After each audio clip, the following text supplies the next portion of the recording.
Professor A.H. Dani writes, Monastery was known by two significant words in ancient time.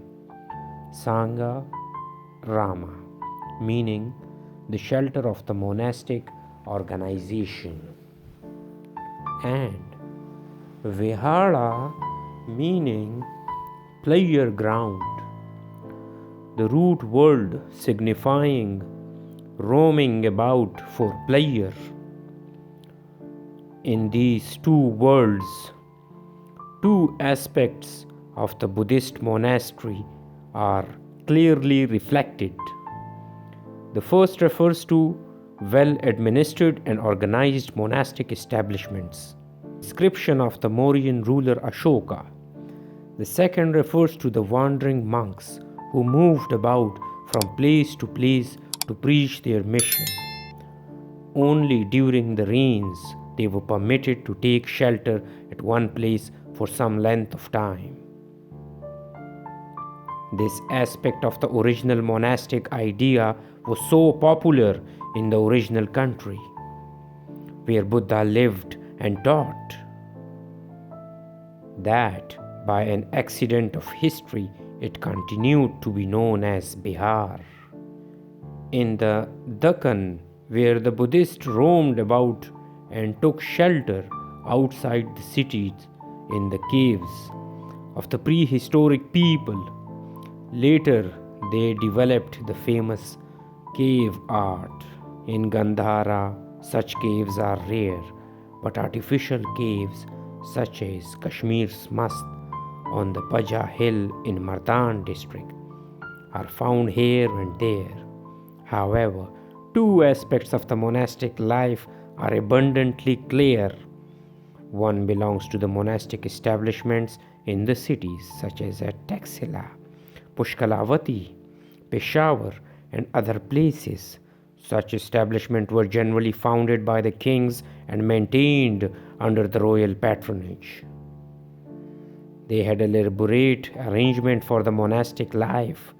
The monastery at Peshawar has been described in detail by Hasan. Such monasteries were a part of and parcel of the urban life.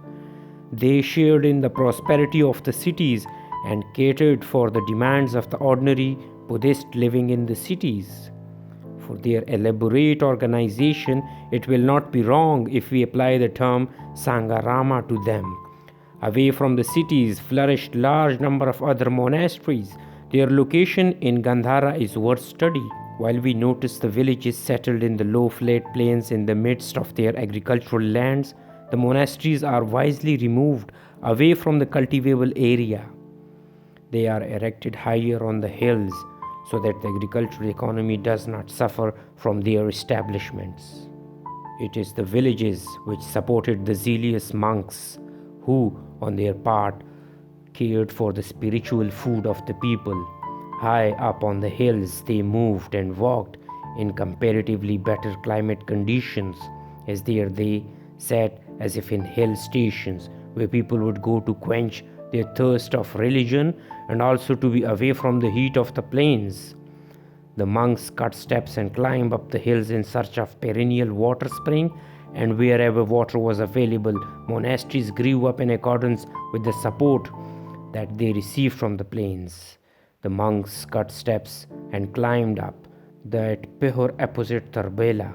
When we walked over the hills in the Sudama country, modern Trans-Kadamar plain of Mardan district, to the right and left of the famous ruins at Shahbaz Gadi, we stumble at every step the relics of old either carved on the rocks or constructed in architectural pieces, tumbled over or barely standing at a precipice.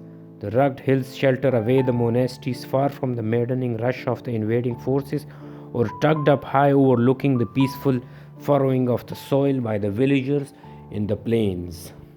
Over the majestic Paja hill that breaks the monotony of the Peshawar valley, we could visualize the monks slowly stepping from peak to peak, moving from one monastery to the other, from Jamalgadi to Takht Bhai, chanting the Buddhist formula and reminding the people of a life beyond. calm and peaceful, completely merged in the concept of the Buddhist sunyata, nothingness. Across the Malakand Ridge, where flows the cool, refreshing stream of Swat, ancient Swastu, meaning fair dwellings. Its either bank is literally littered with half derelict, half standing walls of the monastic establishments, desolate and left uncared for, as if bewitched by some ancient calamity. Right from Kolangi at the foot of Malakand, where the river Swat vanishes into the hills in distant horizon. We walk up the river, wandering at the rock carvings of Buddhas on this side or that side, as if indicating the ancient trail of the pilgrim route, over the hills and down the valleys, across the snowy peaks, over to the plateau of Gilgit, Ladakh, and Tibet, and finally onward to the land of the rising sun, to the beginning of earth, where from history saw the march of thirsty men in search of Buddha's peace, to the second home of Buddhism in Gandhara.